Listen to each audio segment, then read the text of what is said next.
The thinking is contagious, and just finished hearing the testimony by Chairman Powell in front of the Senate committee, and the Q&A afterwards, and the chairperson, Senator Clyburn, and it was a joke. It was a political joke on both sides. The Republicans touting Trump and touting Operation Warp Speed and saying that people paid to stay home. That's why jobs aren't getting filled, and that it's the cause for inflation, and it's the cause for the lingering unemployment and the bad jobs numbers. And the Democrats saying that Trump is the devil incarnate. 600,000 Americans died because of him. Operation Warp Speed had no consequence. It was Joe Biden giving the injections. So here's the narrative, the thing that jumps into my head that has been a constant with the Democrats. I'm going to give you three separate examples. Okay, so Joe Biden is the hero because he gave the injections. Without Donald Trump, there are no injections. Operation Warp Speed created the injections. So the refusal to even acknowledge that Warp Speed did something that has never been done in the history of this country. An injection, a vaccine created in less than a year to stop a killer pandemic. All because of private enterprise mindset, entrepreneurial mindset, capitalist mindset of the President of the United States saying, here's the money, go fix this. That's what did it. And now because Biden's here, weekend at Bernie's is giving injections, that's supposed to be ridiculous. Then we have another point that Senator Clyburn raises at the end in his closing monologue. And he says to combat the Republican claim that the reason people are going back to work, not going back to work, the Republicans are claiming is because they're getting paid not to. He's saying no. He's talked to so many people, and that everyone says that it's the child care issue. If they had somewhere to take care of their kids, that they would be back at work in a heartbeat. Well, how did they do it before the pandemic? They still had kids. The kids were still going to school. It wasn't an issue back then. How illogical, how ridiculous. This Clyburn guy, you should hear this guy speak. I mean, how he's the chair of anything is beyond me. But he's talked to people, and the reason they're not going back to work is because of the child care issue, that their kids are not being taken care of because the schools are closed. Who closed the schools? Who's the one who's kept the schools closed? What is the logic behind any of this? This is an issue which has always existed. Childcare has always been an issue. It's always been taken care of, and people have found a way to pay for it before. Go back to work and pay for childcare. Open the schools, and you don't have to pay for childcare. But no. The schools were kept closed on purpose to destroy Trump's economy. And the schools will be kept closed on purpose to try to show that the recovery is Biden's, to make sure that the recovery goes far enough into the Biden administration for the Democrats to be able to take claim and not have to worry about people saying, of course, that was because of Warp Speed, that was because of Trump. They can't let the recovery occur in January, February, March, April, the first half of the year, because otherwise it's Trump's recovery. So they got to make sure the recovery extends into the end of this year at least, or maybe the beginning of next year. And then they say, oh, the schools are closed.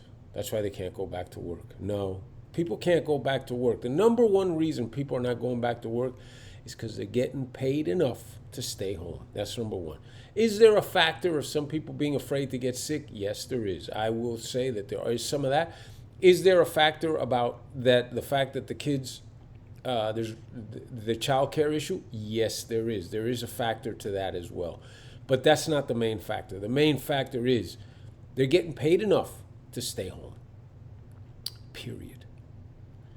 And then Again, another liberal mindset, in which I commented, I touched base on this earlier in the week. This Andrew Ross Sorkin on CNBC, and now many of the liberals, including Biden's new appointee for commerce, basically vilifying cryptocurrency, making it the root of all evil, making it sound like before Bitcoin there was no crime, there was no ransom before Bitcoin. This is all absurd. This is all an absurd narrative, and unfortunately, okay, I'm going to have to say this, but it's an absurd narrative that the Democrats are able to get away with all the time, because the Democratic follower voter is so brainwashed to believe just one thing: Donald Trump is the devil. That's it. Whatever Donald Trump does is bad. Everything else is acceptable. And that's what we've gone through for the last 4+ years. And that is the mindset that has been prevails right now with the liberal Democratic voters. And a lot of these kids, young kids today, just get rid of Donald Trump. Get rid of his ideas. No. We have a border catastrophe. It is June 22nd, and Kamala, the Czar Harris, the czar of the border, has yet to visit the border. 3 months ago, her excuse was because COVID concerns. I don't know what the excuse is today. I know she's gallivanting throughout the rest of the country with Juneteenth holiday rituals and her other agenda rituals. It's okay to travel for those things, but she can't go to the border, okay?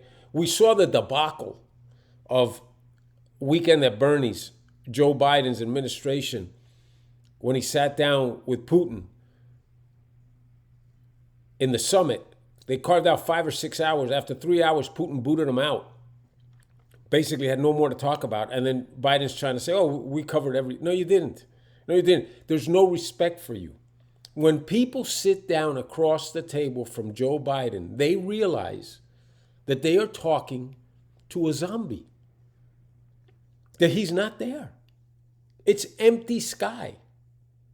They realize it. They look at him and they realize that what the hell am I doing here? Let me go talk to somebody that something will result from it. And that's what's happening. And that's what you saw with Putin. Just watch any of Biden's press conferences. He's told who to call upon as far as questions are concerned.